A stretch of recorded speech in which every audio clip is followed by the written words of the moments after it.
যোগমায়া মালো একটি নাম, একটি রক্তাক্ত মানচিত্রের গল্প। বিজয়ের মাসে যে ঘরটি পেয়েছিলেন পরম মমতায়, সেই বীরনিবাসের বারান্দায় শেষ বিকালের রোদ আর মাখা হবে না তার। চলে গেলেন বীরঙ্গনা যোগমায়া মালো। ৬৯ বছর বয়সে ক্যান্সার আর বার্ধক্যের কাছে হার মেনে তিনি পাড়ি জমালেন না ফেরার দেশে। গত সোমবার ৫ জানুয়ারি ২০২৬ রাষ্ট্রীয় মর্যাদায় অশ্রুসিক্ত নয়নে তাকে বিদায় জানিয়েছে বাংলাদেশ। তার শেষ বিদায়ে তোপধ্বনি হয়তো হয়েছে, কিন্তু তার জীবনের দীর্ঘ নীরব হাহাকার কি আমরা শুনতে পেয়েছি? ১৯৭১ সালের ২২ মে শরীয়তপুর সদর উপজেলার মধ্যপাড়া গ্রামে যখন পাকিস্তানি হানাদার আর তাদের দোসর রাজাকাররা তাণ্ডব শুরু করে, যোগমায়া তখন ১৫ বছরের এক কিশোরী গৃহবধূ। চোখের সামনে পরিবারের সদস্যদের রক্তাক্ত এবং মৃত্যু হতে দেখেছিলেন তিনি। সেদিন তাকে তুলে নিয়ে যাওয়া হয়েছিল মাদারীপুরের আর হাওলাদার জুট মিলের সেই অন্ধকার টর্চার সেলে। টানা কয়েক মাস সেখানে তার উপর যে অমানবিক পাশবিকতা চালিয়েছে পাক হানাদার বাহিনী, তা কোনো শব্দ দিয়ে বর্ণনা করা সম্ভব নয়।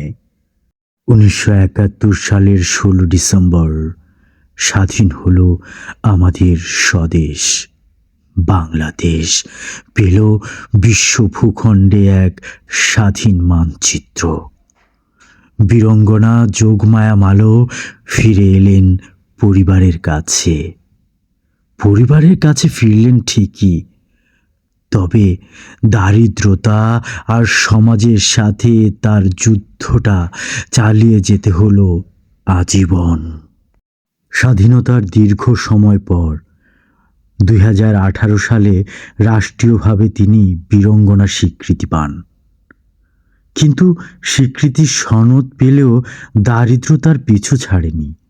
ভাঙা টিনের ঘর আর অভাব ছিল তার নিত্যসঙ্গী। গণমাধ্যমে তার করুণ জীবনগাথা উঠে আসার পর সরকার থেকে তাকে একটি পাকা ঘর, বীরনিবাস উপহার দেওয়া হয়। জীবনের শেষ কিছুদিন তিনি অন্তত নিজের একটি পাকা ছাদের নিচে শান্তিতে ঘুমানোর সুযোগ পেয়েছিলেন। হয়তো সেই ঘরের দেওয়ালে হাত বুলিয়ে তিনি খুঁজেছিলেন ৭১-এর হারানো দিনগুলি। যোগমায়া মালো কেবল একজন নারী নন, তিনি আমাদের স্বাধীনতার দলিল। যে সম্ভ্রম আর স্বজন হারানোর বিনিময়ে আজকের এই লাল সবুজ পতাকা, তিনি ছিলেন সেই ত্যাগের মূর্ত প্রতীক। তিনি চলে গেছেন, কিন্তু রেখে গেছেন এক রাশ প্রশ্ন।